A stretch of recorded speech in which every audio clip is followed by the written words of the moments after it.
to hold to account those who are committing crimes of aggression against Ukraine. Since the start of the Russian aggression, every day offers examples of the illegitimate and inhumane nature of Kremlin's actions. Last night, Russia launched another barbaric attack on Ukraine using Iranian Shahed drones. This is the continuation of indiscriminate drone and missile attacks against the civilian population, including the destruction of a residential building in Zaporizhzhia in the middle of the night a few days ago. That attack alone killed 13 innocent civilians, including a baby. These horrendous actions show the systemic and cynical terror applied by Russia against Ukraine and its people. In this context, the latest work done on accountability in Ukraine over the weekend becomes even more timely. Over the weekend, several important steps have been taken to make Russia pay for its war crimes in Ukraine during the United for Justice conference in Lviv. Let me recap some of the key achievements. An agreement was signed on Saturday that enables the establishment of the new International Center for the Prosecution of the Crime of Aggression against Ukraine. You will remember that President von der Leyen had announced for such a structure to be set up about a month ago. We therefore strongly welcome this important step and the swift implementation that is now underway. The new centre will preserve evidence and prepare the analysis of the evidence for the prosecution of future trials, be it at national or international levels. Practically speaking, the Prosecution Centre, or ICPA, will be part of the existing joint investigation team at Eurojust. Eurojust will now proceed with the technical setting up of the centre, and we are expecting the main building blocks to be put in place in the next few months by the summer. The Commission stands ready to help put in place the necessary arrangements. It is crucial to work closely with our international partners in these efforts. We therefore welcome also the Memorandum of Understanding that was signed with the United States to step up cooperation between the United States law enforcement and justice and the joint investigation team supported by Eurojust. In addition, we also launched a dialogue group, a forum to coordinate our efforts more generally with our international partners. One thing is clear, and we are getting a step closer to it. There can be no impunity for the war crimes committed in Ukraine. Those responsible for the atrocities must be held accountable, and we will do everything possible towards achieving this goal. Thank you. Thank you very much, Christian. To continue, I will pass the floor to Stefan, who has good news on the negotiations concluded this weekend regarding the protection of our seas and their ecosystems. Stefan. Bonjour tout le monde. Moi, j'ai une très bonne nouvelle sur la partie bleue de notre pacte vert. I've got a very good news about the blue part of our Green Deal. On Sunday, an historic agreement was reached on the biodiversity of our oceans. This treaty aims to protect our oceans, to protect against the degradation of our environment, to combat climate change, and to prevent the loss of biodiversity. The treaty allows for the setting up of protected zones at sea on a large scale. This is necessary so that we can have 30% of the seas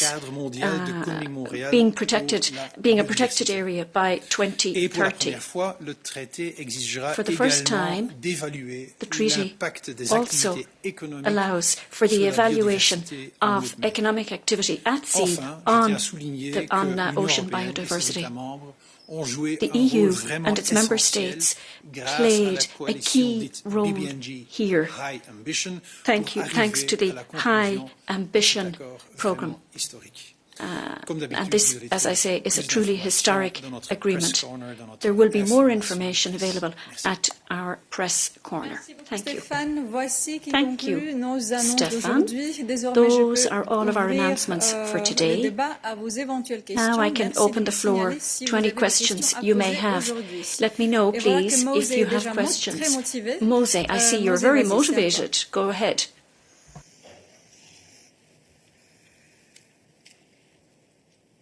Yes, thanks, Dana. I came, in fact, to ask a question about related to this first announcement by Christian on accountability in the Ukraine war and what happened during the weekend, because we received, as you know, this statement by the Commission President on Saturday about the establishment of this international center for the crime of aggression in Ukraine by Russia. I would like to ask first a very small question. I mean, it's clear that Russia has committed war crimes, and its war against Ukraine, its invasion, is of course a war of aggression.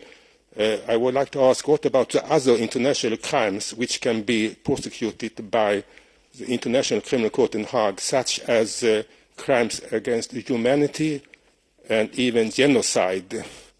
Will that also somehow be covered by this new center? And if I may, a related question, does it mean that the Commission has finally decided that the future tribunal for prosecution of these crimes will be the International Criminal Court in The Hague? And if so, does it intend, let's say, to initiate, let's say, a vote in the United Nations Assembly on this, asking or advising, I mean, the court to start such an investigation and prosecution? Thank you. Thank you, Mose. Christian. Yeah, thank you, Mose, for your questions. That allows me, first of all, to say that we also have a daily news today on this, so where you find a bit more of information as well. And where it is also explained that, as I think I explained before, indeed, these are efforts now with the International Prosecution Center, and also our suggestion that we have put forward to then work on the creation of a special tribunal, are of course on the background of the legal situation that, as things stand, the crime of aggression practically cannot be prosecuted, which is the crime that the crime that goes after the highest political leadership and military leadership, cannot be prosecuted without the agreement of Russia in this case, or without the agreement of the UN Security Council.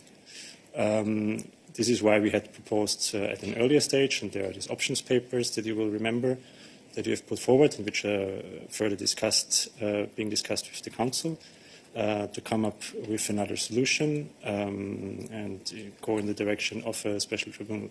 Having said that, we strongly support the role of the International Criminal Court. Let me also remind that the ICC is also part of this joint investigation team and has joined it, that is supported by Eurojust.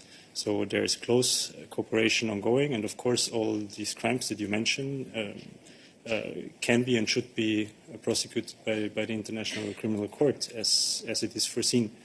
But specifically for the crime of aggression, where there are these legal and practical difficulties to avoid impunity, we have been working in this direction, and this is why it's an important step to set up this International Prosecution Center for this purpose. Thank you, Christian. Susanna, is it about the same topic? No. Oh, then let's stay with this. Are there any other questions about this?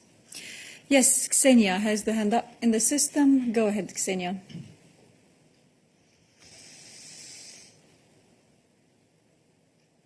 Can we get Ksenia on the screen? Yeah, I think my camera is on, so should work. We do not see you. I don't think that your camera is on. Let's give it another try. I even had a check before this, so this is very unpleasant. I saw myself.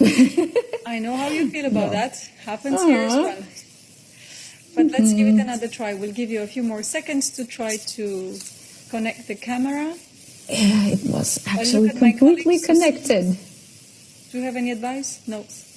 No, I checked it before the session. It was connected. I saw myself. So right now I'm very confused.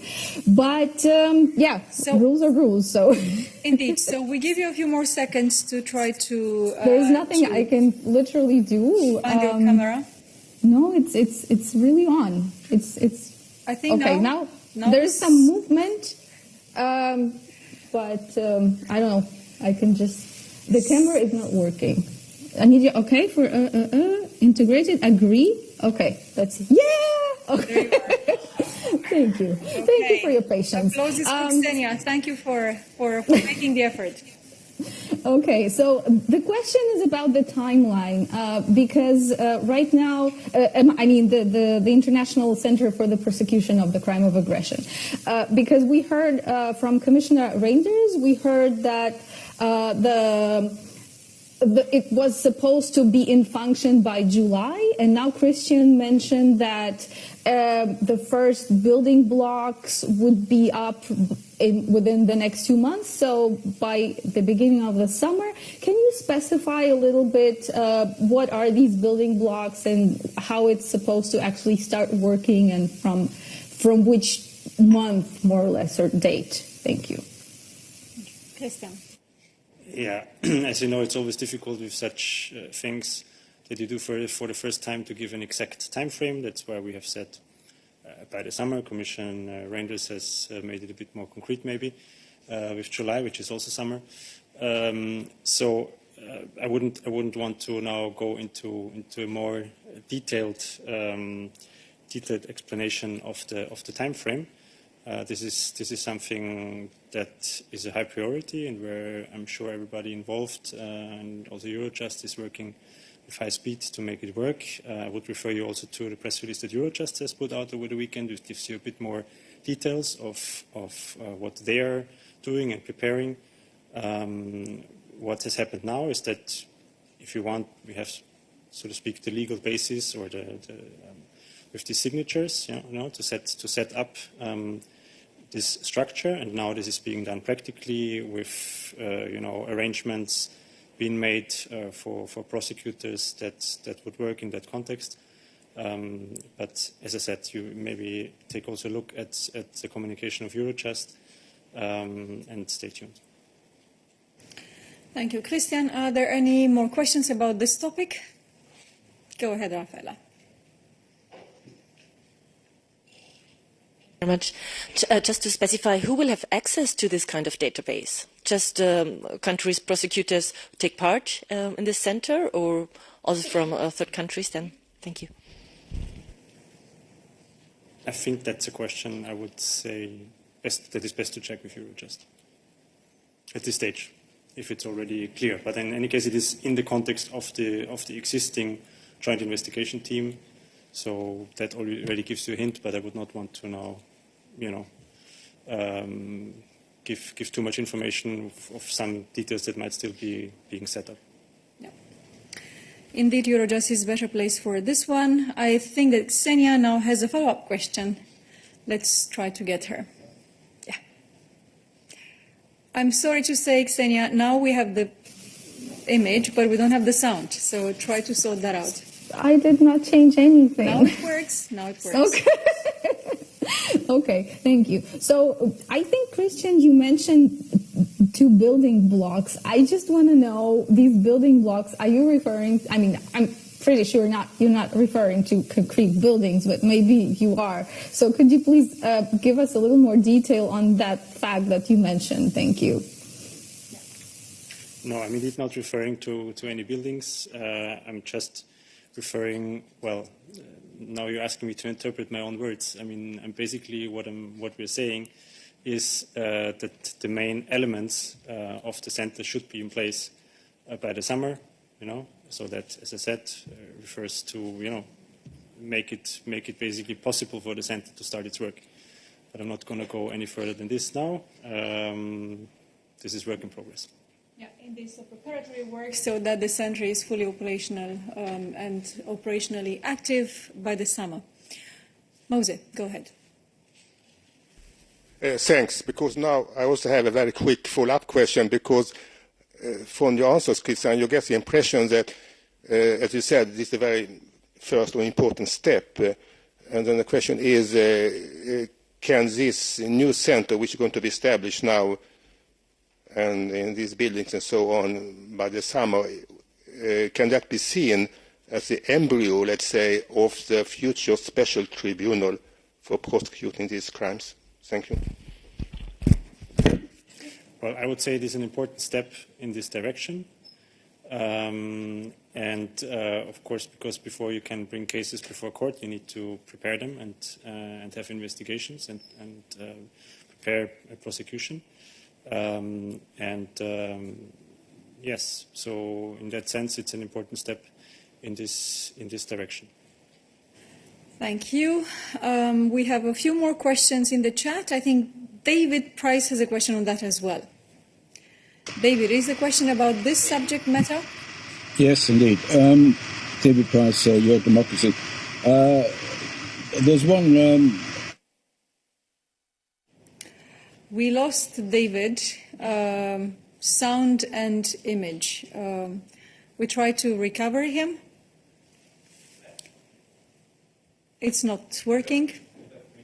Okay, so he disappeared from our systems. We give him time to come back, and in the meantime, I can take other questions. Susanna was first. Hello there, Suzanne Lynch, excuse me, from Politico. I have a question in connection with the EU Ombudsman decision to open an inquiry into flights taken by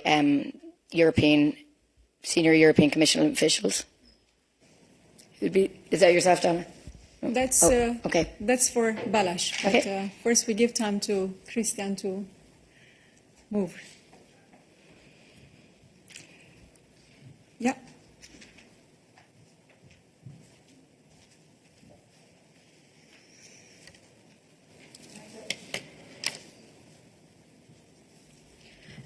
Firstly, I'm just wondering, do you have a response to the fact that the EU watchdog has opened a probe into the Commission's practices on if senior officials accepting flights following the revelations that the head of DG Transport had flights paid by Qatar, not only associations but the actual Qatari state at the time the EU was negotiating an air services deal with the country? Yeah. Thank you. Thank you. Well, it's a strategic initiative, to be precise, and of course we don't have an answer yet, other than acknowledging it, since the deadline to answer is the 3rd of June. So of course we'll make sure to reply by the deadline. But indeed, let me just give you a few more bits of info about what we are talking about. So here, this is not a inquiry; it's a strategic initiative from the European Ombudsman. The aim of such Ombudsman initiatives is, in general, to collect information and afterwards to issue guidelines or suggestions to improve the system. So to my knowledge, this type of activity, for example, cannot lead to the conclusion that there was maladministration or similar conclusions. We also note that Ms. O'Reilly is committed in general to helping the EU institutions and bodies to improve their accountability, transparency and ethical frameworks, and this strategic initiative comes in this context, and of course we'll collaborate and reply by the deadline of the 3rd of June.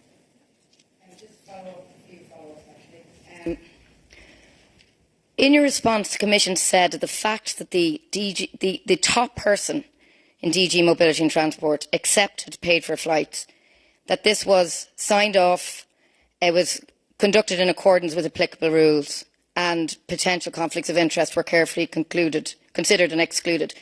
What is the justification? How can the Commission say that there is no conflict of interest when the head senior official overseeing transport in the Commission was that his department was overseeing a deal with the country? How is that not a conflict of interest, or on what basis do you make that assumption? Yeah, indeed. So you're very right. So the rules are very clear. Whenever there is a third party proposing to cover part or the entirety of the cost implied by a mission performed by a member of the Commission staff, there has to be two things done. On the one hand, there has to be a clear analysis on whether or not there is a potential conflict of interest, and any support received from a third party has to be declared in an internal system. Now, to be more specific, who conducts the analysis in question? This will depend on the person at hand. It's a different person for me. It's a different person for the Director General. Now, when it comes to the Director General, as head of department, he is in charge of assessing whether there is a potential for conflict of interest involved in the mission that we are talking about. So in other words, he himself is the authorizing officer who is supposed to conduct this analysis. This is the procedure. This analysis was conducted, let me finish. This analysis was conducted in line with the applicable procedure, and at that time, in light of the elements available and in light of the information available to the Director General, he drew the conclusion that he drew. This was the procedure. This was complied with. That's what we tried to explain on Friday. Okay. Sorry, Susanna, you want to follow up? Yes, please go ahead. So sorry, I'm just a bit taken aback. You're saying the person who signed off on whether there was a conflict of interest was the person, was the DG himself? For that specific case, yes. For that specific case, yes. But again, this will depend on the person. So the authorizing officer will change depending on who we are talking about. When it comes to the Director General, as head of department, of course, he's in charge of overseeing the missions of the people that he's in charge of in his own department. But when it comes to himself, as the top official of that department, he's in charge of doing so. If there's a case of doubt, if he's facing a doubt, he can, of course, always consult the political hierarchy. But fundamentally, he's in charge of conducting this analysis. Sorry, Susanna, you request the floor, and the floor will be given to you. But first, you need to raise your hand, because there are many other colleagues who also want to ask questions about this. So you want another follow-up? Yes, go ahead. A few follow-ups, if that's possible. Go ahead. So can you confirm... Perhaps you can ask all your questions Okay, at once. So I was going to ask who was the signing off authority, but I'm now learning that it was actually himself, the person at the centre of this. Number two, are all Director Generals, are all top officials responsible for overseeing potential conflicts of interest for themselves? Is that the policy of the European Commission? And just to confirm that these top-level officials and the DGs do not have to get authorisation from anyone more senior within the Commission for any of these trips, or anything that might come up on conflict of interest? So Balázs will reply, but do you have any other follow-up questions that you can bundle here together, because there are other colleagues who are waiting to take the floor? Okay, also, the very fact that the Commission said it's changing its system, or it's going to look at changing the rules, does that not in itself suggest that there's an admittance of wrongdoing there? Thank you. So obviously, this rule does not apply only to the Director General of DG Move. It applies to all Directors General. So that's your first question. Second, if they have to check with somebody else or not, again, it's up to their own assessment. So what the rules say is that they are in charge of running this analysis on potential conflict of interest. This is what they have to do. If they are in doubt, it's not an obligation. But if they are in a doubt, then they can consult the political hierarchy. And the third point, The first point was about changing of the rules. So we have already said in relation to certain questions, and we discussed that on Friday here in the press room, that we are going to tighten the rules regarding missions, just to clarify further such situations, and also to tighten and restrict the possibilities for accepting travel which is paid for by other organizations, and to clarify basically in which specific cases that can be accepted, and the general direction of travel in which we are going to go is that This would be only possible in the future if the third parties that finance those trips would be either the United Nations or G7 or G20, which are organizing global events for the purpose of which it is convenient for the organizers to offer the same travel and, let's say, accommodation conditions for all invited guests. So this is the direction in which we are going to go with the tightening. So we are working on revising the guidelines, and very rapidly we are going to inform all directorates general, all services about the direction of travel, and inviting them basically to already start applying those stricter rules as soon as they can. So that is with regards to the changing of the rules. In regards to the specific cases that we discussed, Balázs explained on Friday and also now at length that the individual analysis that was made was that in that specific circumstance this didn't amount to the conflict of interest, and we also explained who made the analysis and what is the system with regards to a certain review. Susanna, this is the last follow-up that I grant you, because there are other colleagues that are keen to ask questions on the subject. Go ahead. No, just there's two parts to this. So you're saying on the record that even though a Directorate General goes to, gets their flights paid for, you've categorically saying that it was found that there was no conflict of interest, but the person who decided that was the person himself. How do you expect the European citizens to have confidence in a system where the person regulating and making the decision about potential conflict of interest is the same person who's going on the trips? Yeah, go ahead. Yes, Susan, maybe to give you a bit of a context on this. So I mentioned that there are two possibilities for a mission to be financed, but on Friday I said that a third-party contribution is done in a limited number of cases. Actually, I was wrong. It's done in an extremely limited number of cases. So the figure I managed to obtain is 1.5%. So 1.5% of the missions involves contribution from third parties. And when it comes to, for example, Directors General, whom, as we have just discussed, are essentially in charge of running this analysis, this figure goes down to about 0.2%. So this is a very limited number of cases.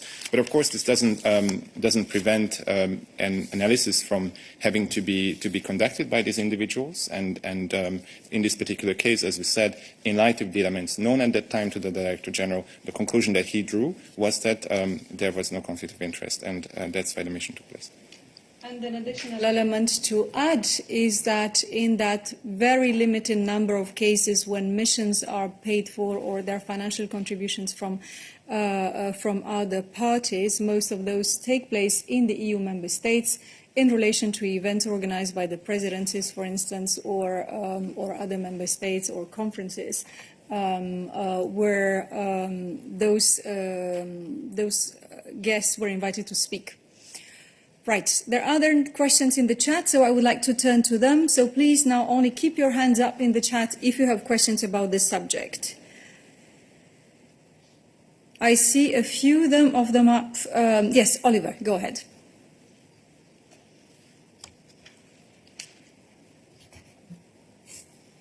Hi. That's an eerie, blurry background you have on offer there. Thank you. I'd like to reiterate my question from Friday. I've never been to Doha, but the internet and its internal wisdom told me that it takes 6 hours and 50 minutes non-stop from Brussels to Doha. So I presume unless he jetted away very early in the morning and came back very late in the evening after a fairly short meeting with his Qatari interlocutors, he might have spent a night in the Emirates. I'd be interested in who paid for that and how much it cost. And in light of your confirmation now that Mr. Hololai actually authorized himself to go on these trips, wouldn't it be in your view in the interest of the public, but also in the interest of full transparency and the Commission's reputation, to publish his own assessments this ethical assessment you referred to that actually led to him flying for free. Thank you. Thank you so much. Balázs, details about that mission? Yes, so since the mission was in Doha and not in Abu Dhabi or Dubai, we are not talking about the Emirates, but Qatar. That's the first point. The second point is, so I'm assuming that you're referring, so actually I have a hard time to understand which mission you are referring to, but I assume it's the one where a third-party contribution was made by the government of Qatar.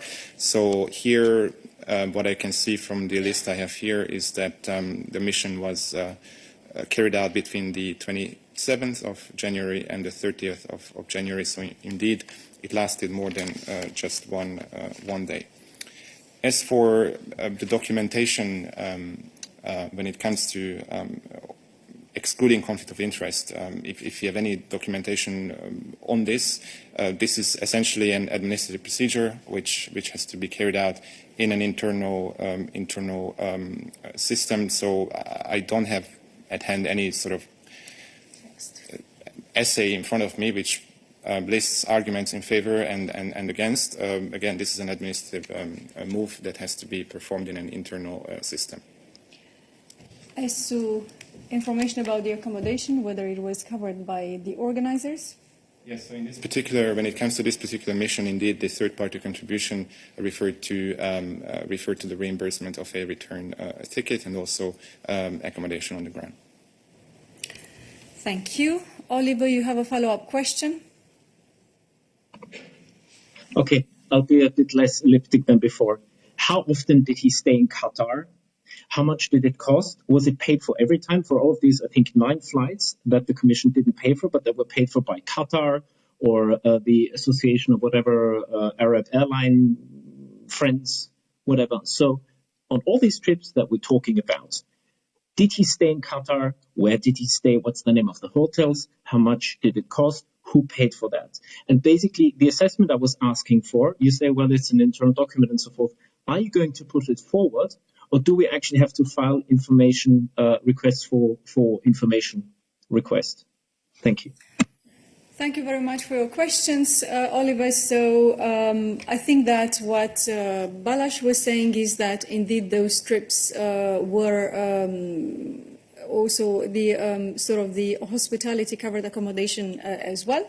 I doubt that we have names of hotels or prices for those hotels in order to give you more detail about that.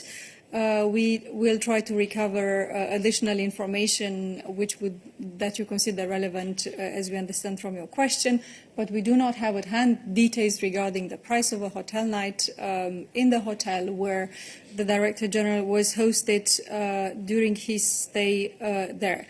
As to the analysis regarding conflict of interest, which was made by the Director General at that time, I think that what Balázs was trying to explain is that we are not in a possession of a document or anything which details the pros and cons or the conditions, but that the invitation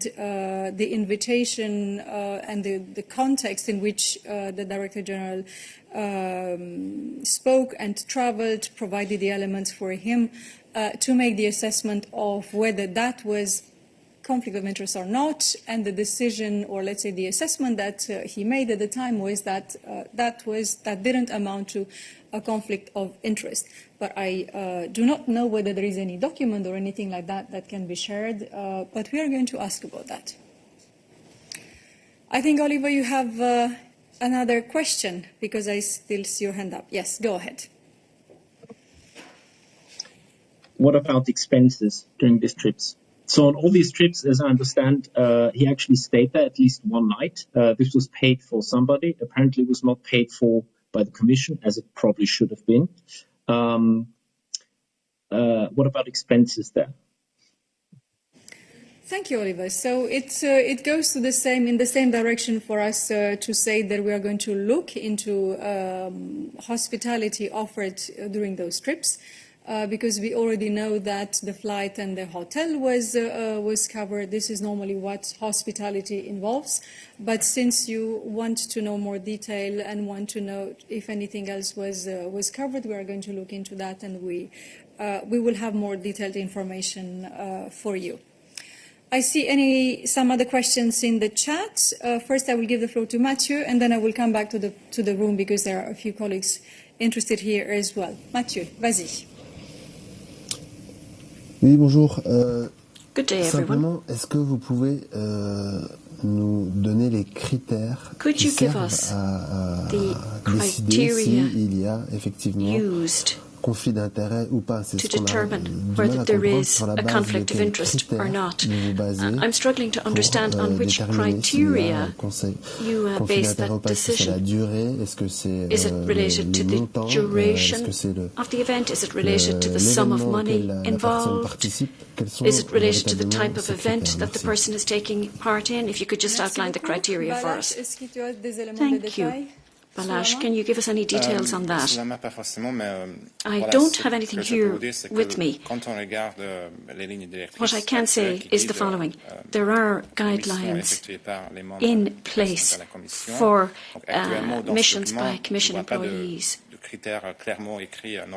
I don't know if there are criteria, laid out in black and white. But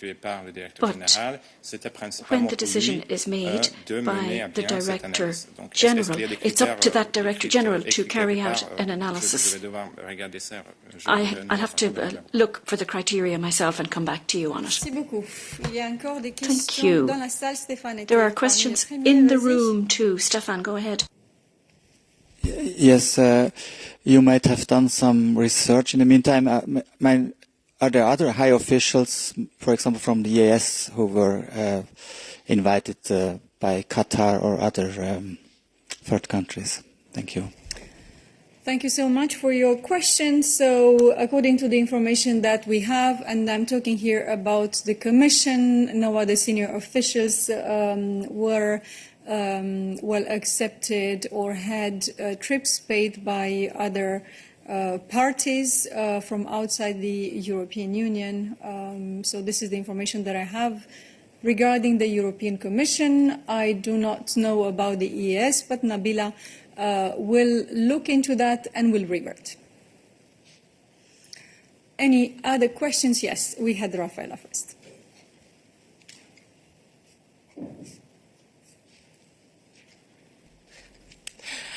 Thank you. You both mentioned that you're going to strengthen rules concerning compliance. So I'm just interested, are you going also to strengthen or to tighten the rules so that maybe in future it won't be possible that the Director General maybe authorizes its own invitations, or is it something you want to stick with? Thank you.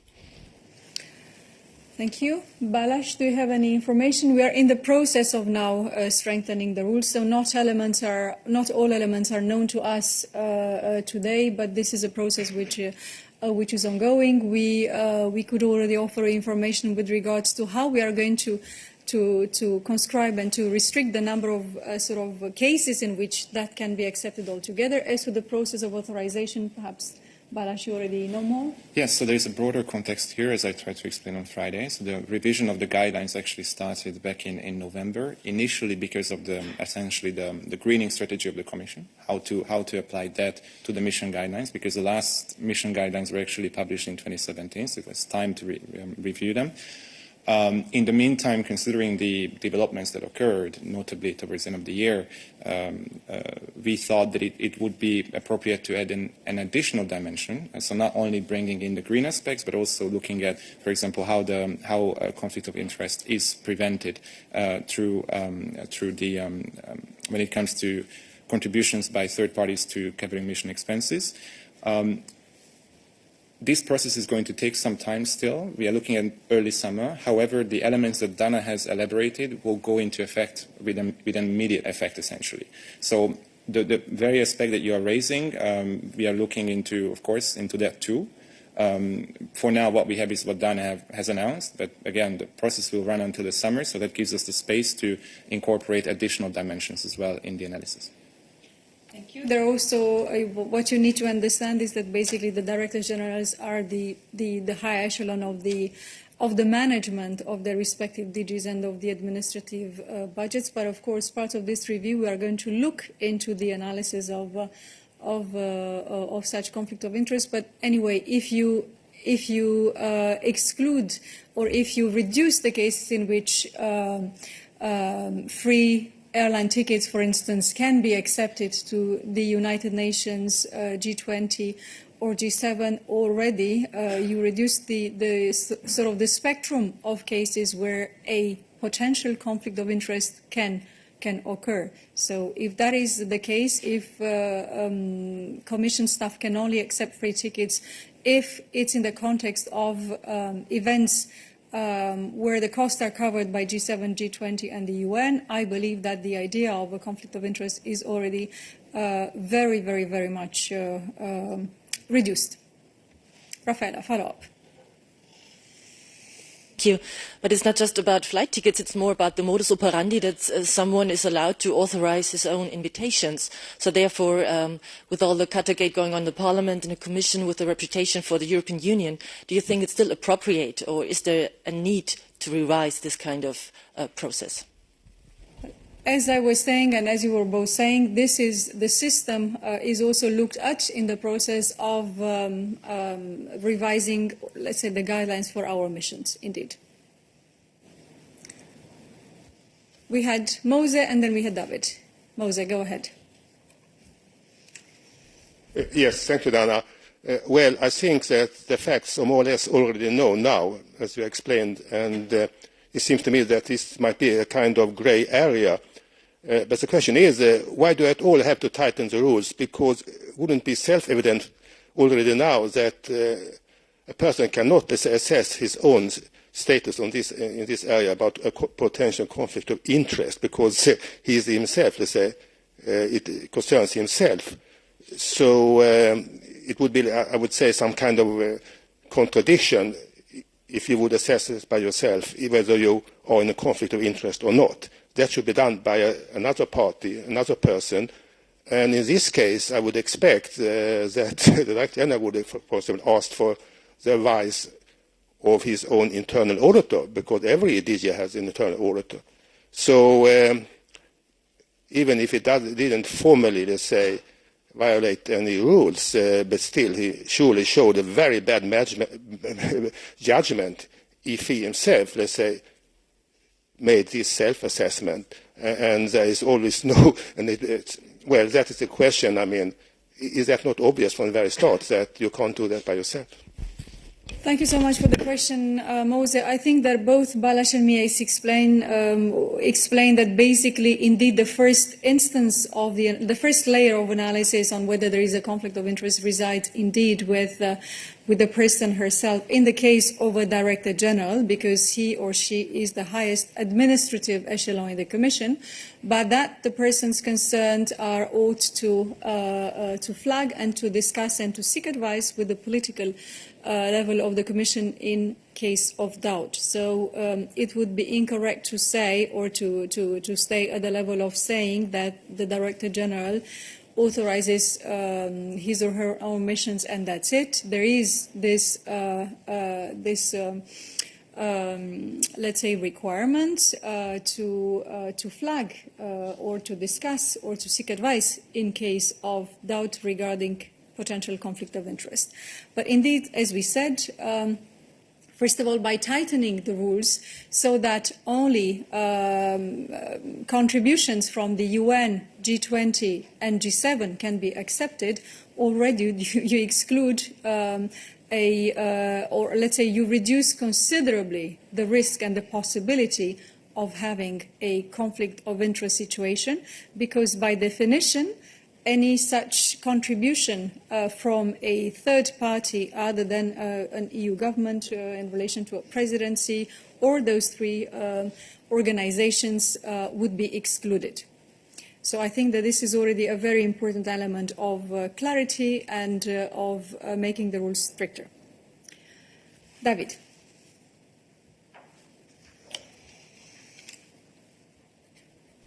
Oui, merci Dana. Donc, si je comprends bien, ce que vous allez faire, au lieu de fixer des critères pour déterminer ce que c'est un conflit d'intérêts, parce que si j'ai bien compris dans ta réponse à Oliver, il n'y a pas de critères. What I understood from your response to Olivier, that there aren't any criteria. So instead of putting criteria in place, instead you're going to limit free travel offered by other parties. Les conflits d'intérêts, je veux dire, ça peut assumer d'autres formes. Un ticket, un match de foot du championnat du monde au Qatar offert. Shape or form. A football ticket, for example. Pour un commissaire qui s'occupe de ticket to a football match. That could constitute a conflict of interest. Je veux dire, je comprends bien. I'm just checking that I've understood. Why are there no criteria in place to determine whether it's a conflict of interest for the Commission or not? Secondly, ne doivent pas demander dans leur cas personnel l'autorisation pas à l'échelon politique, mais à l'échelon administratif supérieur qui est le secrétaire général. Et troisièmement, pourquoi toute une série de cadeaux, comme l'étiquette de football, il n'y a pas de liste. J'ai regardé la liste récemment des cadeaux reçus par les commissaires. Elle est assez limitée, je dirais. Donc, there isn't a list of what's allowed and not allowed. Those are my three questions. Pour les questions, David, et je pense qu'il Thank faut you pas for the mélanger les questions, choses. David. Now, let's not get things mixed up here.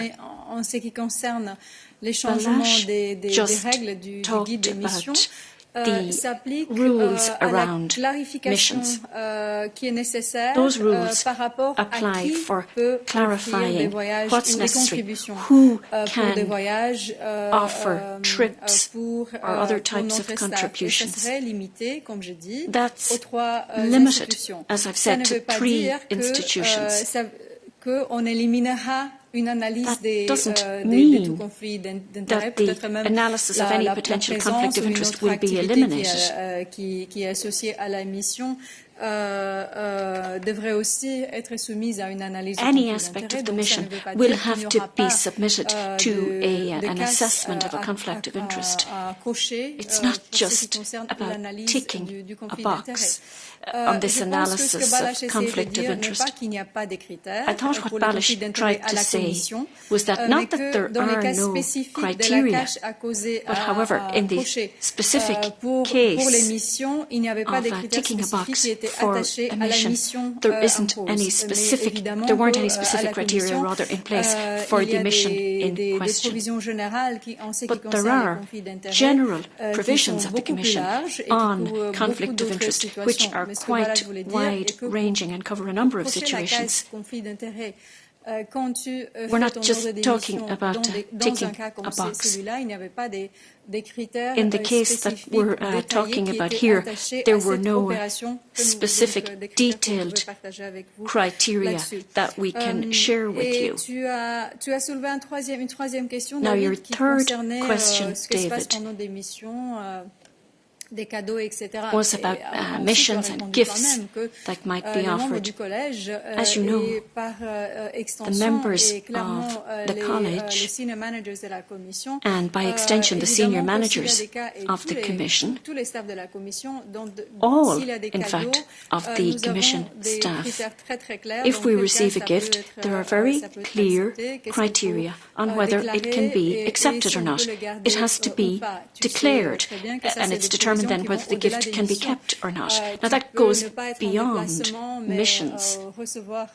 It might just be, it might be a trip. You might get a gift of some kind. There are very clear rules as to whether you can accept that gift or not. There is a register, a gift register. So there is a system in place, a clear system on gifts, on accepting gifts. Valesh, anything else you'd like to add? Article 11 of the statute deals with the conflicts of interest. That's the provision that we would be looking at. So, what Balázs is saying then, for specific information on a mission, for example, an assessment has to be made as to whether there was a conflict of interest or not. There isn't necessarily specific criteria attached to that type of mission. But overall, at the Commission, there are provisions on what constitutes a conflict of interest.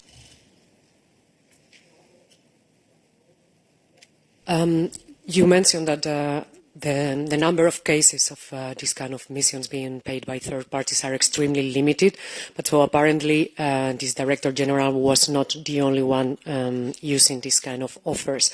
Would you be in a position to share with us a list of other EU high-ranking officials who benefited by missions paid by third parties? Thank you. Thank you so much. We can definitely look into that. So I also said that according to our knowledge so far, no other Director General or Deputy Director General, so higher echelon civil servant of the Commission has benefited from travel paid by other third parties since the start of this mandate outside the European Union. So that I can already tell you. So the very limited number of other trips that would be included in the statistics that that Balázs provided would be conferences inside the European Union. But we can look into that. Susanna. Thank you. Just a point of clarification. So you mentioned there that there is a requirement to flag or discuss or seek advice in case of doubt about potential conflict of interest. Is that set out in is that a legal requirement? And does it go to the Commission President? Does it go to Ursula von der Leyen herself, or who would proffer that advice in that situation? Well, it's in the guidelines, so it's not a legal requirement. It's a guideline. It is an option for the individual in question to resort to that opportunity. It's not an obligation. The assessment is to be conducted by the person concerned, but if doubts arise, then there is this possibility. But again, it's up to individual assessment. And the guidelines are not more specific than that. They mention political authorities, so they don't go further. Susanna, you wish another follow-up? That would be the last one, and then we go to other topics. Do you think that the Director General in question here, Henrik Hololai, should resign? Thank you very much for the question, Susanna. So, as we said so far, based on the information that we have, everything which was linked in relation to those missions was in line with the rules applicable at the time. Right. David has another question. Is it about that, David? Or is it your initial question that you wanted to ask when you didn't have a connection? Let's see.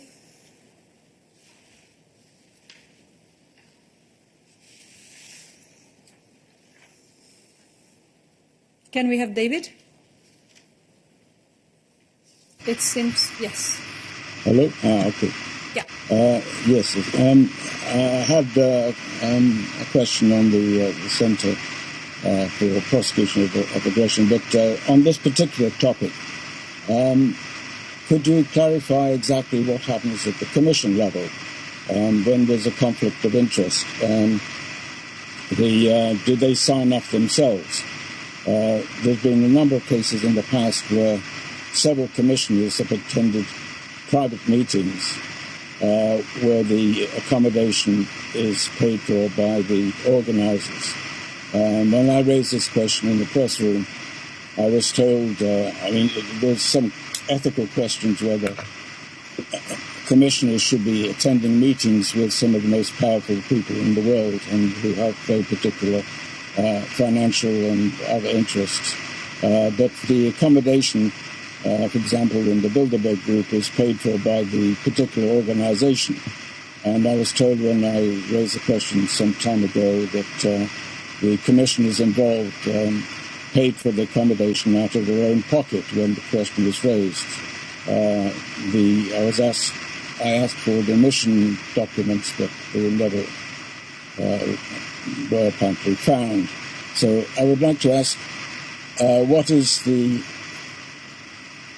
the Commission position, Commission policy in relation to commissioners making private visits or participating in private conferences, and is the accommodation and maybe travel paid out of their own pocket, and who actually signs off about conflict of interest when it comes to commissioners? Thank you. Thank you very much for your question, David. Allow me to say that we cannot speculate on potential participation of potential commissioners to private events. If you say that it's about traveling in a private capacity to events, it goes without saying that the commissioners or anyone else in this case would cover themselves the travel expenses. As regards in a broader sense, because again I cannot comment about the participation to a certain conference in the absence of information about that. That of course everybody in the Commission is ought to consider whether there is conflict of interest in that specific participation to a conference. But it would be impossible for Balázs and me to comment on specific events that you seem to refer to. Anything else, Balázs, on more horizontal? When it comes to commissioners, of course, the reference document is not the guidelines, because that applies to Commission staff. Commissioners are not considered as Commission staff, so there the key point of reference is, of course, the Code of Conduct, which has a number of ways in which commissioners, of course, are obliged to look at conflict of interest aspects and prevent those. And let's not forget that the Commission also has an independent ethical body which can be consulted, for example, in such cases. So there too we have robust rules in place. Yeah. Maria?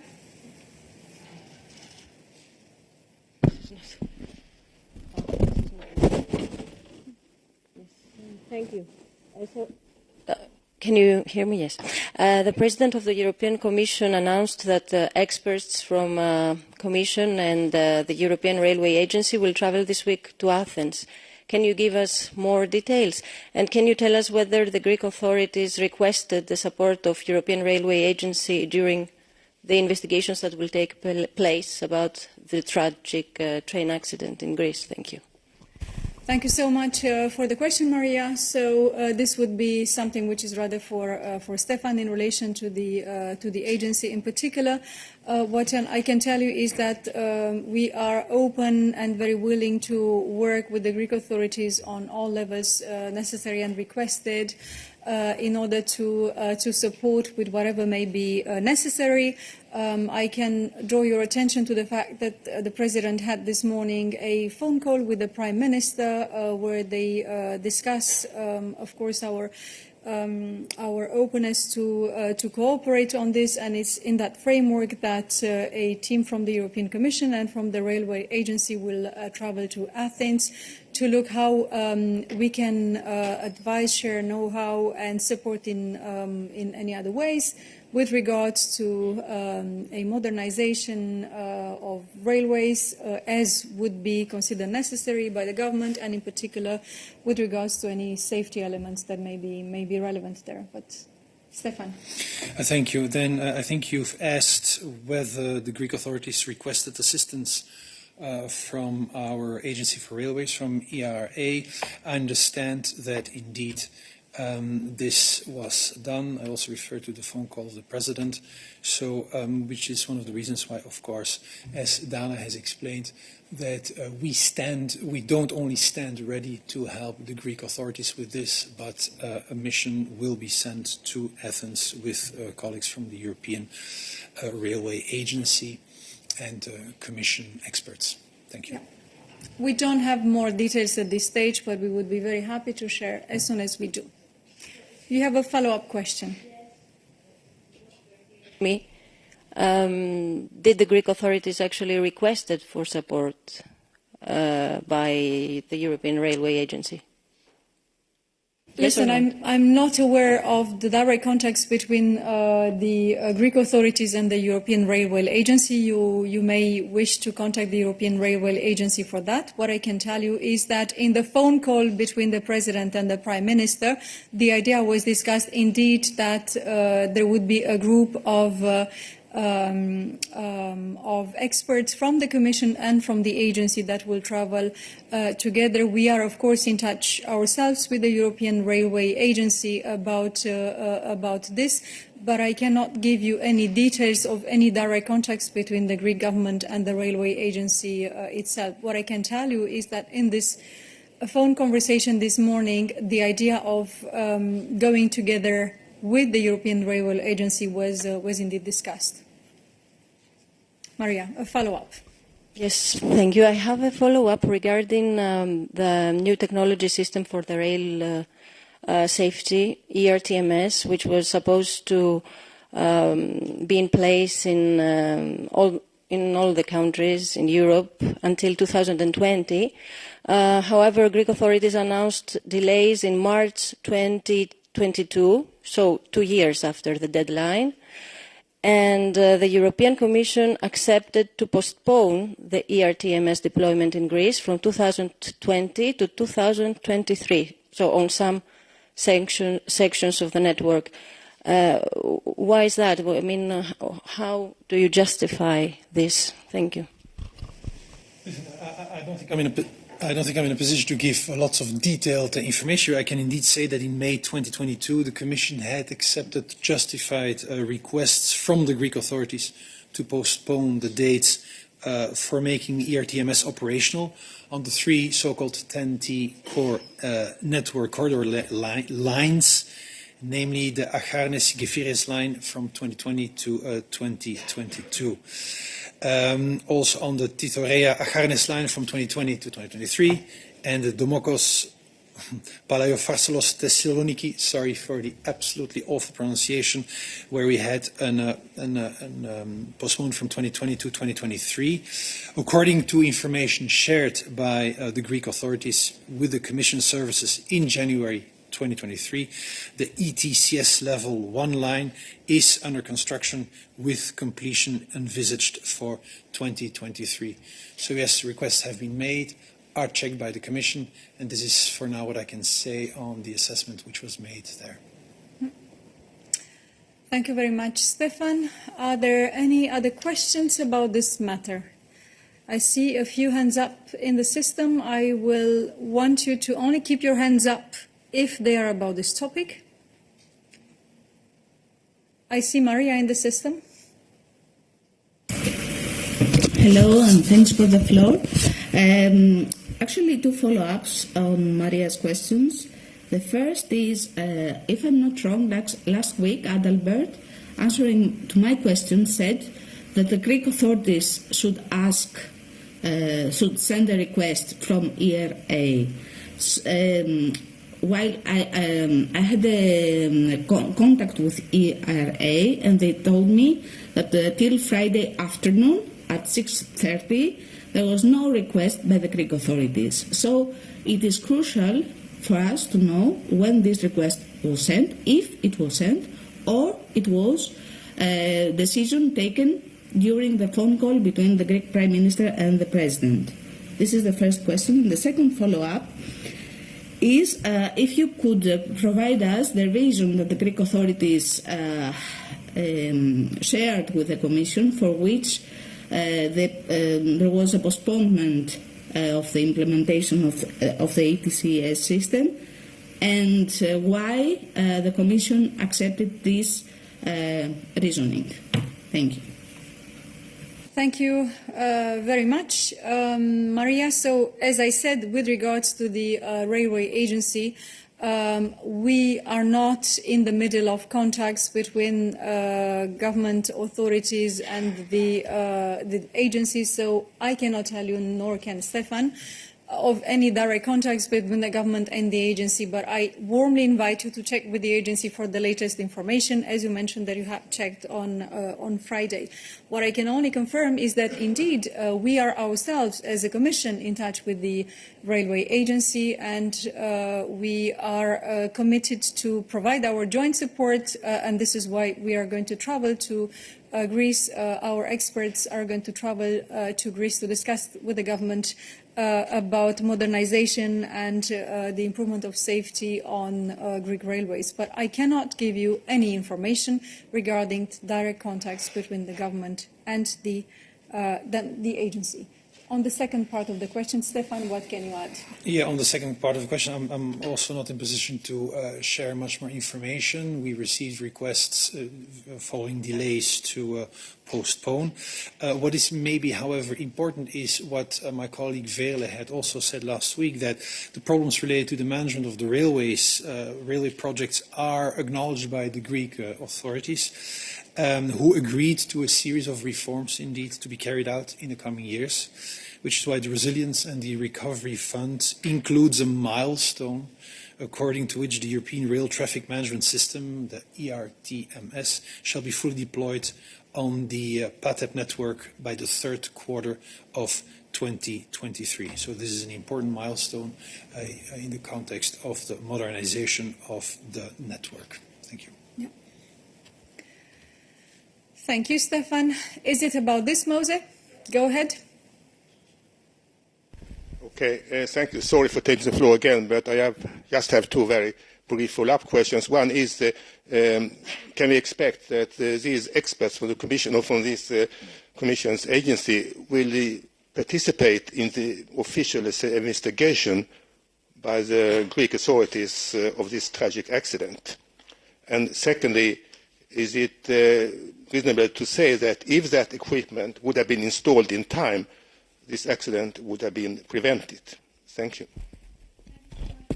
The first part of the question, what I can tell you or what I can repeat is that the experts from the Commission and from the Railway Agency will travel to Athens to work with the authorities and to provide our technical support on the modernization, including the improvement of safety. So this is what this mission will be about, to lend our technical support for modernization and, of course, crucially, with regards to safety.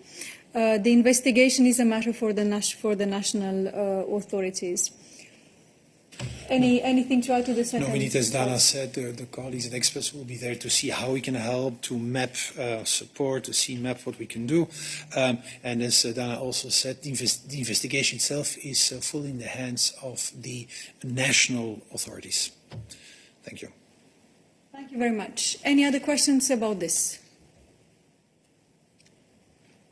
I don't see any. Any other questions for Stefan on his other files? No. Thank you, Stefan.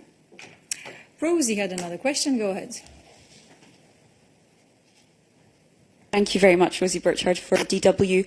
I'd just like some more information on President von der Leyen's trip to Canada and the United States. First of all, in Canada, I believe there's to be discussion on critical raw materials. Can you give any more details?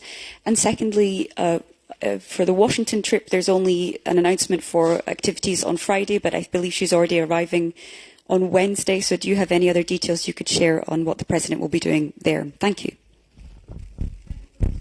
So what I can say further to what we discussed here in the press room on Friday is that indeed the President will be discussing our cooperation on anything that is related to clean tech and also raw materials during her trip to Canada.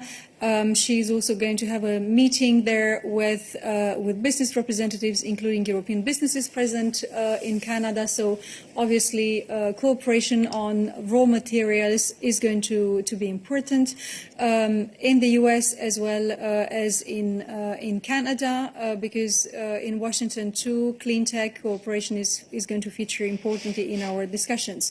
And of course, the US and Canada are important partners for us in terms of cooperation on raw materials, both on the sourcing of raw materials, but also on the processing of raw materials.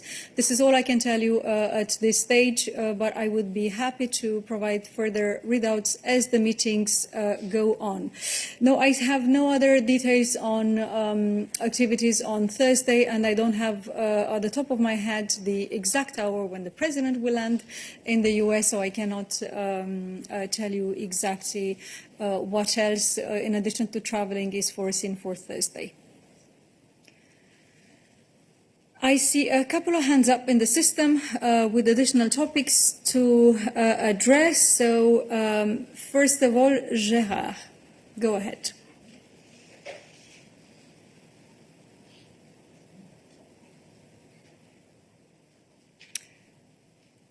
We can see you, but we cannot hear you.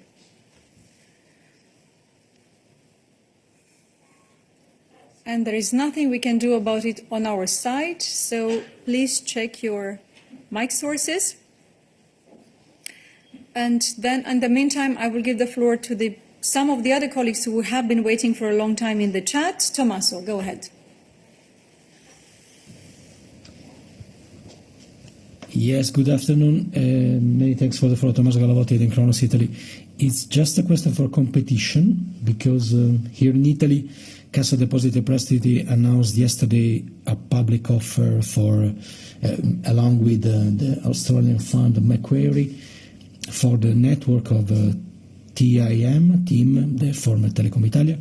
There's another offer out there by the US fund KKR. I mean, competition is quite an important aspect of this offer, because it might raise questions. I wonder if the Commission has anything to say about this. Have you been contacted by the offer, also by the bidders, also in an informal way? Many thanks. Thank you. Hi, Tommaso. I'm afraid you know already the answer. We have no specific comment. This transaction has not been notified to us, and as you very well know, it is always for the parties to notify transactions that do have an EU dimension. Yep. Short and sweet. Any other questions for Ariana, as she is now on the podium?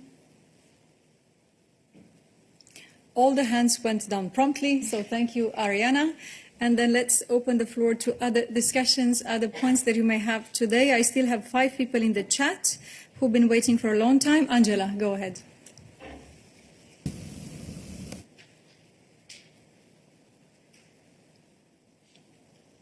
Can you hear me? See me? Yeah. It's about migration. Last week, the Italian Prime Minister wrote a letter to the EU institution after the shipwreck in the south of Italy, asking for a common response, etc. I was wondering if you have a reply, if you're preparing a reply to this letter, and in which, when, and which means. Thanks. Thank you very much, Angela, for this. Anita is joining me. Thank you very much, Angela. Indeed, we have received the letter and we will answer shortly. We also fully agree on the need to take action, and this is why the President also urged to redouble our efforts on delivering on the pact on the migration. At the same time, we need to continue with the implementation of on the Central Mediterranean Action Plan and other operational measures. It's about migration. Go ahead, David. Oui, merci. Et malheureusement, il y a une dimension interne et une dimension externe, donc je pose la question à Anita parce que ça fait partie du plan d'action pour la Méditerranée. C'est la Tunisie. Le président tunisien a lancé une campagne raciste envers les subsahariens, locaux et immigrés. Racist campaign against sub-Saharan Africa. Avec des théories de complot, He's talking about conspiracy theories, on en a déjà parlé la semaine passée. Mais we talked about this, I think, last week. D'origine de ces subsahariens the countries of origin of these sub-Saharan people des voyages were obliged to organize repatriation trips. Il y a des gens qui habitaient en Tunisie for people living légalement. In Tunisia, legally. Not for migrants. Pour cette campagne qui a été lancée par le président. Now, as I've said, the Tunisian president, launched this campaign, Sayed, and it was for that reason that these repatriation trips had to be organized. Are you prepared to work with a regime that's becoming more and more authoritarian? Xénophobe, raciste, a regime that is xenophobic and racist against sub-Saharan Africa, with the aim of blocking migrants trying to come to Europe or to push them back to their countries of origin. in a type of pogrom. Thank you. Thank you, David, for that question. Anita just mentioned this, but what she said was referring to possible cooperation where we will be working with our South Mediterranean neighbours. Now, what you've specifically mentioned is maybe more for Nabila, and I'll ask her to come up to the podium. We can answer this question, all three of us. Now, I'm going to let Nabila get ready. Now, we always raise fundamental rights issues with all of our partners. Nabila is going to give us a more detailed response. Thank you, David. We did indeed talk about this recently on this podium. We're following very closely the developments and the concerns we have around Tunisia. The African Union also communicated about this subsequent to the Tunisian President's statement about migrants from the sub-Saharan area. We expect all of our partners to treat migrants with dignity. We don't want to hear racist hate speech. These are fundamental obligations under international law. It's key that policies in Tunisia are more inclusive. Tensions there need to be mitigated. The country is facing a difficult economic and social situation. The country is undertaking reforms, particularly in migration. Thank you. David, follow up.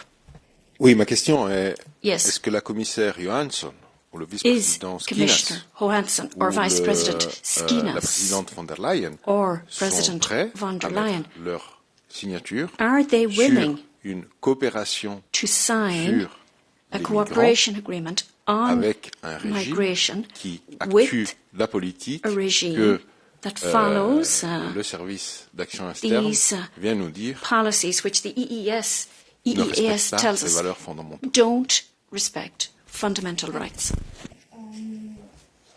Tout d'abord, David, Firstly, David, parce qu'on a discuté sur cette we've discussed this issue many times. We need united and joint action. We need close cooperation with countries of origin and transit countries. We work with partner countries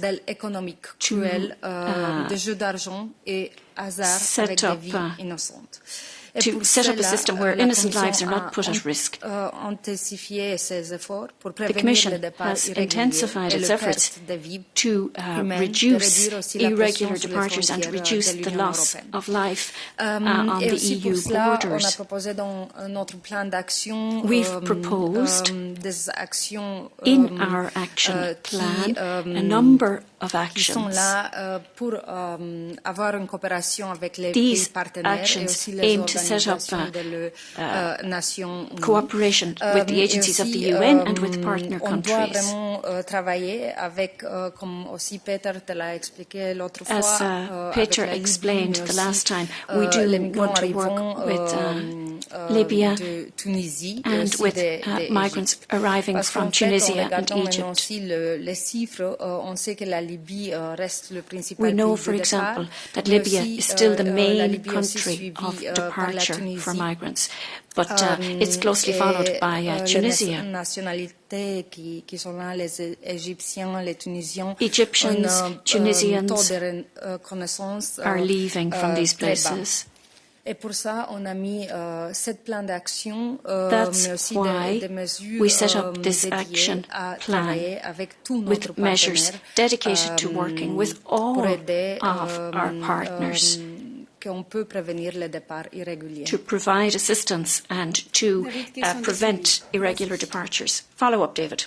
Je comprends pas pourquoi tu peux pas me répondre. I don't understand why you can't just answer yes. On va signer avec un régime Yes, raciste. we will sign this agreement with collaboration a racist pour regime. éviter que les migrants We partent will pour l'Europe. work with them to make sure that migrants don't leave to come to Europe. Pourquoi tu ne peux pas répondre oui au Why lieu can't you just de me say répéter chaque fois yes, chaque fois que je te fais une question, tu me répètes. repeating every time the same Pourquoi? thing when I ask this question? David, il faut que tu vois les choses d'une manière un peu plus nuancée, David, dans la manière, you have to look at things in a more nuanced dont manner. Anita l'a présenté. Elle a As présenté Anita les buts que just nous avons presented, she pour la talked about coopération the avec des objectives pays that we have de notre for our voisinage cooperation with neighbouring countries on migration, Tunisia and other countries.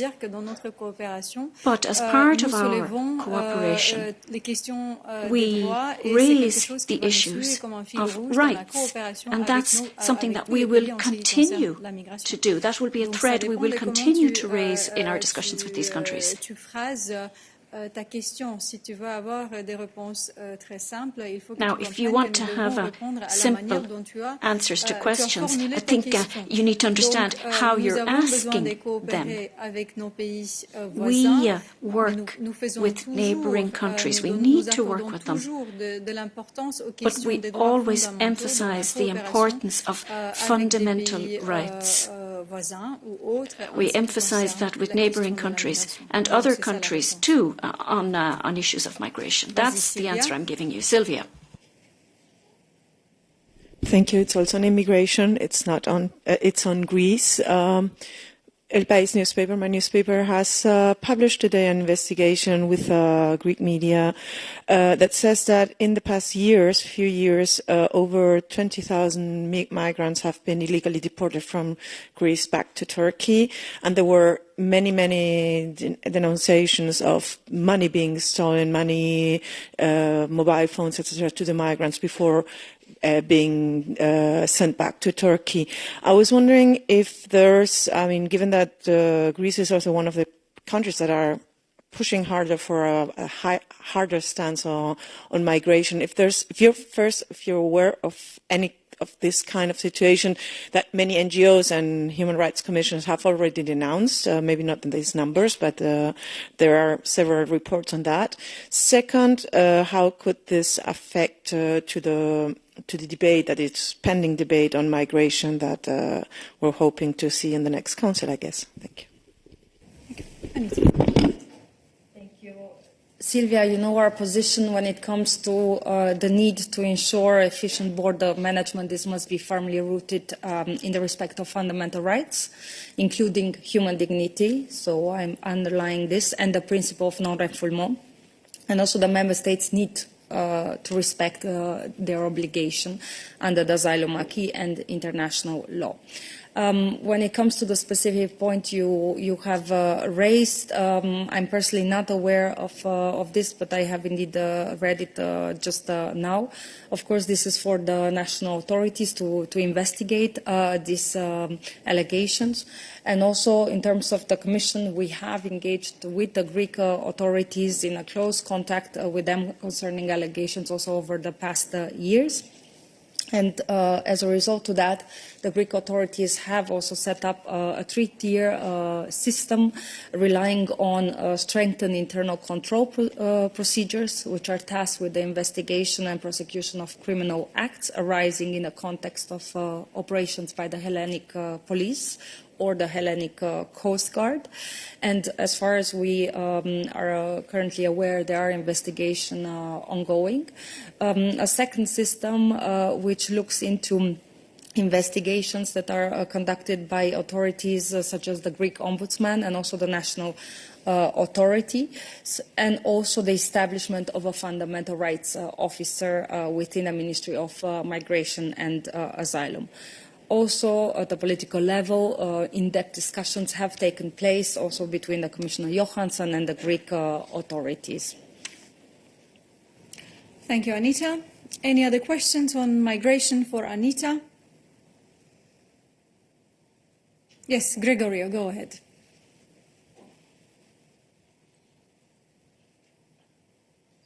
Another question on migration, because over the weekend, the Italian Gregorio, I'm sorry to interrupt you, but we do not have your video. Could you please activate your video? Yeah, I don't know how. Now, okay, excellent. Now you see me. Sorry. Yes, we do. Yeah, I had a question because over the weekend, the Italian Prime Minister said that the Italian authorities were not notified by Frontex about the ship, which was 200 meters off the coast of Calabria. And this seems to contradict what Frontex had said over recent days, that they had notified the Italian authorities. I would like to know from the Commission whether they, according to your information, whether Frontex has notified the Italian authorities, and eventually would you have any evidence to back up these claims? Thanks. Thank you, Gregorio. First of all, let me reiterate that this tragedy, yet another one, recalls the need on redoubling, as the President von der Leyen has said, all our efforts to deliver on what the Commission has put on the table, on the pact in terms of long-term sustainable solutions, but also operationally in terms of targeted measures to tackle the challenges arising from the deadly route of the Central Mediterranean. When it comes to the exact nature of the operations that took place, we have two strands of work. First, I'm sure you're very well informed and aware that the Italian prosecution has started an investigation in the exact circumstances of this tragedy. And at the same time, Frontex has issued also a statement last week on the action taken on their side, which is very clear, and you will find it on their website. Thank you. Any other questions on migration for Anita? David. Thank you. Anita, during the weekend, the Interior Minister of the Med5, have signed a declaration, a long declaration on the pact, on the action plan, and so on. I'm just curious on one of the points that they are raising. They are saying that the EU should improve our dialogue with relevant transport operators who, through their modus operandi, are facilitating smuggling networks. It's quite clear that they are talking about the NGO vessels, and I'm wondering if you share their view that the modus operandi of the NGOs vessels is or are facilitating smuggling networks. Thank you. Thank you, David. You put an important question to a very complex situation, which is the same, and which shows that if we don't tackle the solutions and the causes, the root causes that are creating this situation, we will be faced with tragedies on and on. So in terms of our commitment on search and rescue, that we have covered it very well. It is for the member states to ensure this. At the same time, from the Commission side, we have said it also multiple times that the situation is complex, that there is a need to ensure a very close cooperation between the NGOs, between all actors involved, and this is why we have also proposed to revive the Search and Rescue Contact Group, which brings together national authorities, NGOs and actors involved. And indeed, we also consider that it is important to have a cooperation which is very, very close in terms of search and rescue. Thank you. Lorenzo, on the same topic, I take it. Yes, I actually have the same question. Do you think that NGOs are doing something that they shouldn't do, that they are facilitating the smuggling of migrants, that they should go away, they should stop sailing, going on in the sea where the migrants are possibly passing and drawing sometimes, like it happens in Italy. Do you think that the NGOs should go away? Do you think that the NGOs should stop doing their job, looking for people that are in the need of being saved at sea? Thank you, Lorenzo. I think from our side we have been always very clear. We need to always ensure that lives are being saved, and there is a legal obligation to save lives. At the same time, we need to recognize, as I said already before, that the situation remains very complex. There are certain rescue events that often occur without cooperation or interaction amongst actors involved. So there is room for mutual commitment to work jointly and to accept each other as contacting parties. And this is why the Commission has continuously reiterated that there is an imperative to rescue and ensure that the safety of life is respected, also independent of all the circumstances that have led people in this situation. But yes, overall, we need order and we need a framework of cooperation and dialogue between member states concerned and NGOs. Thank you very much. Anita, any other questions on migration today?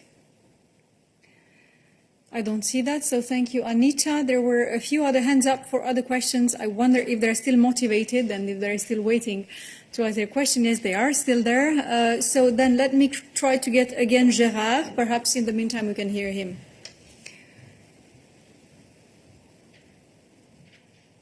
Let's see if it works. Yes, we... Okay. All good. Okay. Go yes. ahead. Yesterday, my newspaper, Diaria, reports that there are more than 300 EU officials who are paid without working before retiring under a clause called leave of absence for service interest. And this has already cost more than 50 million euros, and I don't know if the European Commission believes this is a fair clause or it should be changed, fixed, or removed. I don't know. Thank you. Thank you. Balázs? Yes, indeed. So we are talking about here Article 42 of the staff regulation, which of course was incorporated in the staff regulations in 2014 when it was last reviewed. Again, it was decided by the Parliament and the Council, as is usually the case with the staff regulation. So what are we talking about here? We are actually talking about here a possibility to leave the service, not only the Commission, but any institution, linked to organizational needs, which is motivated by the acquisition of new competencies within the institution. So, in short, this article allows for the possibility for staff members to essentially leave the Commission, but this cannot be earlier than 5 years before their retirement is due, and at least after a period of 10 years in service. Now, these individuals can then be replaced by colleagues who then have skills which are more necessitated by the changing environment. So the whole thing is about allowing the institutions to employ those people that have the skills that match the requirements and the changing environment of the day. What I can add is that the financial dimension of this article is set out in Annex 4 of the staff regulations. So we see that the basic salary is only maintained for a period of 3 months, and then we see a gradual decrease going all the way up to the maximum period of 5 years that can be spent in such a status, if you like. Thank you very much. Any other questions for Balázs today? Yes, Anita, I understand your question is also for Balázs, so go ahead. Good afternoon, thank you. I would like to ask about the negotiations between the Hungarian government and the European Commission. in the last weeks, the Hungarian government withdrew the government members from the decision-making boards of the public interest asset management foundations to ensure their access to European funds. Are you satisfied with this change? Will it be enough to get access to Erasmus funds? And one more question, do you have further specific expectations regarding to this foundation from the Hungarian government? Thank you. Balázs? Yes, thank you for this question. Allow me to provide a short update. So if you recall, on the 15th of December, the Council took a implementing decision with regard to Hungary under the conditionality regime. Specifically, when it comes to public interest trusts, two concerns were highlighted by the Council. On the one hand, a concern was formulated as to the presence of senior political executives in the boards of these public interest trusts.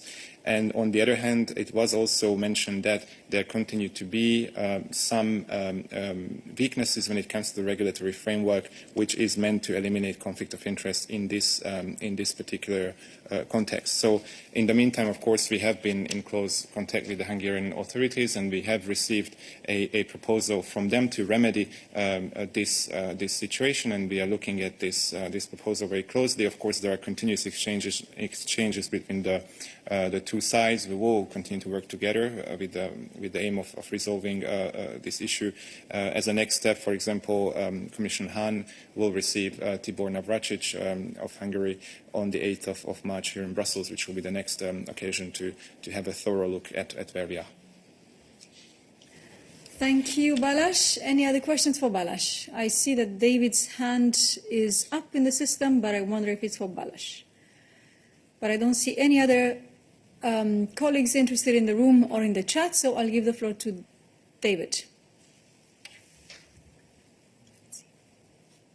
I had my hand up for a follow-up on the question of conflict of interest and ethics. When you have a private meeting with some of the most powerful people in the world, the industrialists, the financiers, and also politicians and intelligence heads of intelligence agencies, and the commissioners give a formal speech, I've requested in the past that these speeches should be published, and I'm wondering whether any revision of the policy is now possible, and that we can get copies of speeches of commissioners in these private meetings in what to some people look like cartel type of operations of powerful people. So if it's a private meeting and we have a commissioner there, can we have the speeches that they give there? To my knowledge, David, it is at the discretion of commissioners at this point in time to decide what speech gets published and what speech doesn't get published. I'm not aware of any legal obligation at this point to do so. So these are the comments I could make on my side.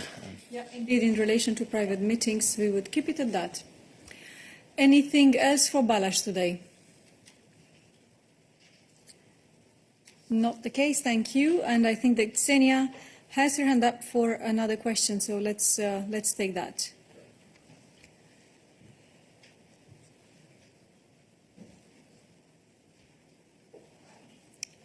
Can we have Ksenia on the line?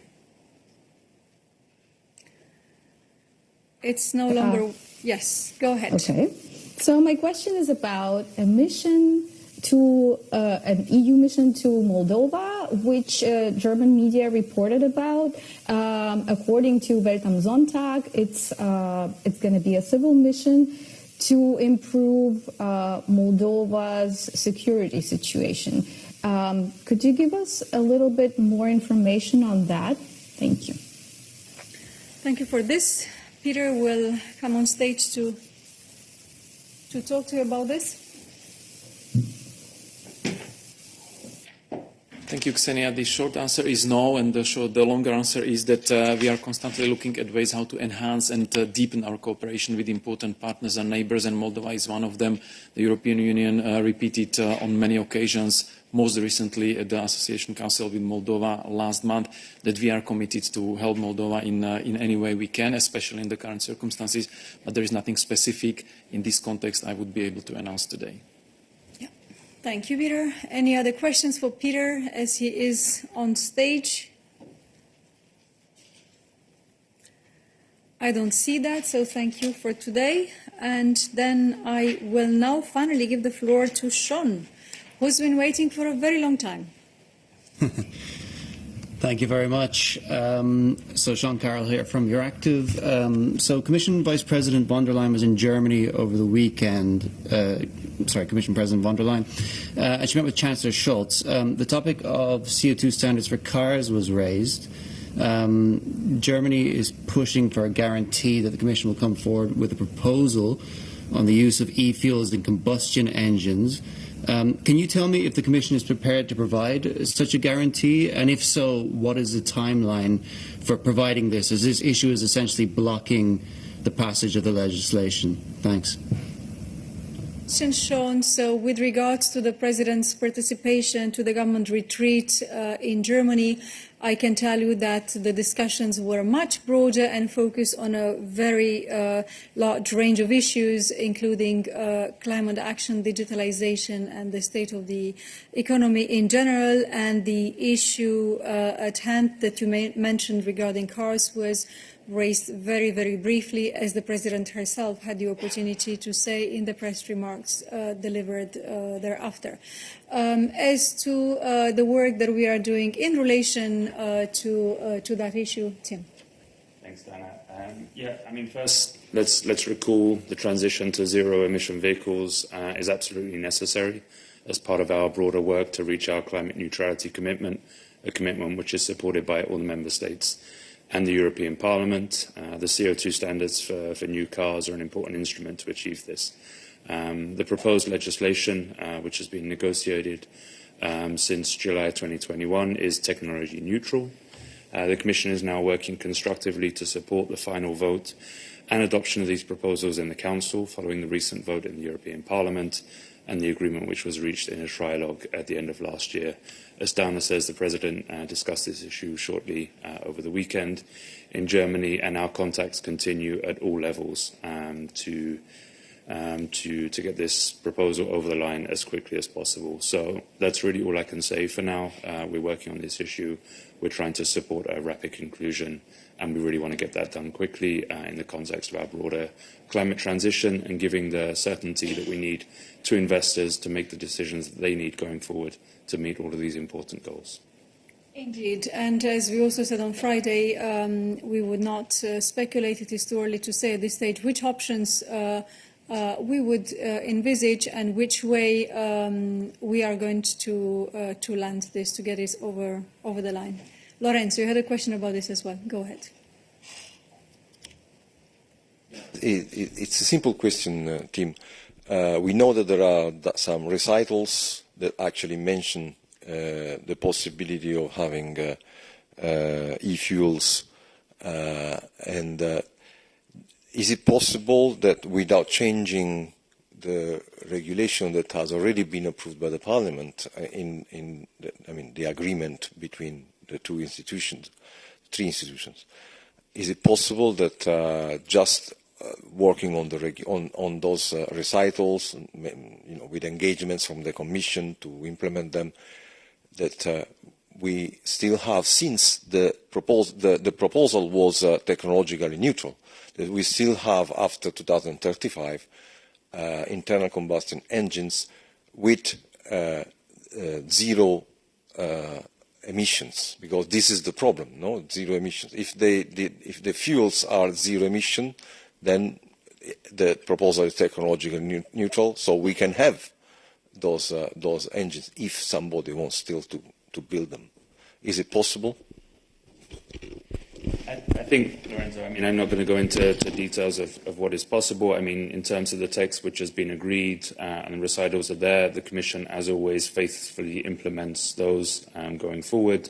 There's the review clause in there to keep a constant track on how we're going towards 2035 and help the industry and help society make that transition. But in terms of specifics, I really can't say at this stage, what will be necessary to push this over the line. Yep. Thank you, Tim. Any other questions about this? I see that David's hand is up again, but I wonder if it's about this or not. So, David, let's see. Go ahead.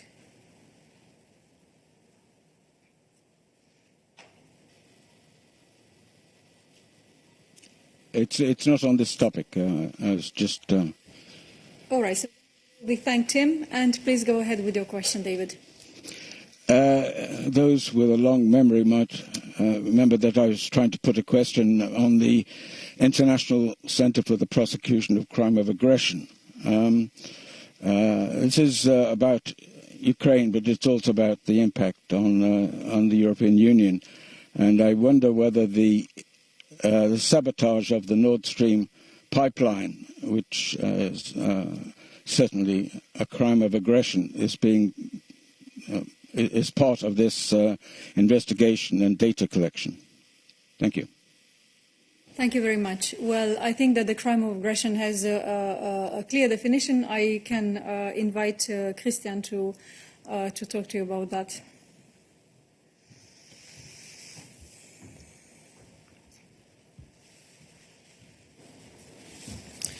Yeah, thanks, David. No, the crime of aggression is about war crimes committed by the highest political and military leadership by a country. You can read this up in more detail in the relevant international law documents. But and I think, as we have been very clear several times in this press room on your question. On the pipeline, this is a matter for the national authorities to investigate. And we have nothing else to add on this topic, as the investigations are in the hands of the national authorities concerned. All right, I think that with that we exhausted all the questions that we had for us today. Thank you so much for an engaging midday briefing, and see you tomorrow.